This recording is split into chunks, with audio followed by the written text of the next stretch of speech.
ශ්‍රී ලංකාවේ පල්ලතුණු දියාල ලෙස සැලකෙන බෝඹුරු දියාල්ල දෙස් විදෙස් සංචාරකයන්ගේ ආකර්ෂණය වෙනු සංචාරක තෝතැන්නකි.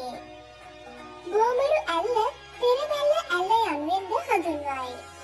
නුවර එළිය සහ බතුල්ල දිස්ත්‍රික්ක මායිම්වලට සමීපව වැලිමඩ නගරයේ සිට කිලෝමීටර් 15ක් පමණ දුරින් ඌව පරණගම ප්‍රාදේශීය ලේකම් වසමේ පෙරවැල්ල ගම්මානයේ සීතා එළිය කඳුකොළ රක්ෂිතයේ මෙම අපූර්ව දියඇල්ල පිහිටා තිබේ.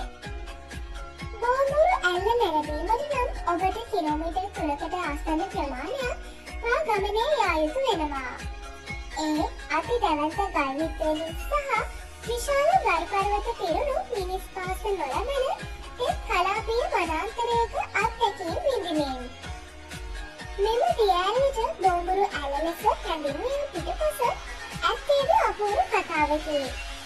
එනම් වරක් දෙවැනි රාජසිංහ රජුගේ ඇතා කුලප්පුවේ දැඟ තිබූ දම්වැල් කඩාගෙන පණ වැදී ඇත. ඇතා ඇල්ලීමට ඇත් ගෝවන් කිසිවෙකුත් සමත් නොවිය. ඇතා අල්ලාගෙන කෙනෙකුට ගම්වරක් තෑගි දෙන බව රජු අනුබරයක් මගින් ප්‍රසිද්ධ කළේය. මෙම ප්‍රදේශයේ විසූ වනසිංහ මුත්තා ඇතා අල්ලා බෝ ගස මුල බැන්දේය.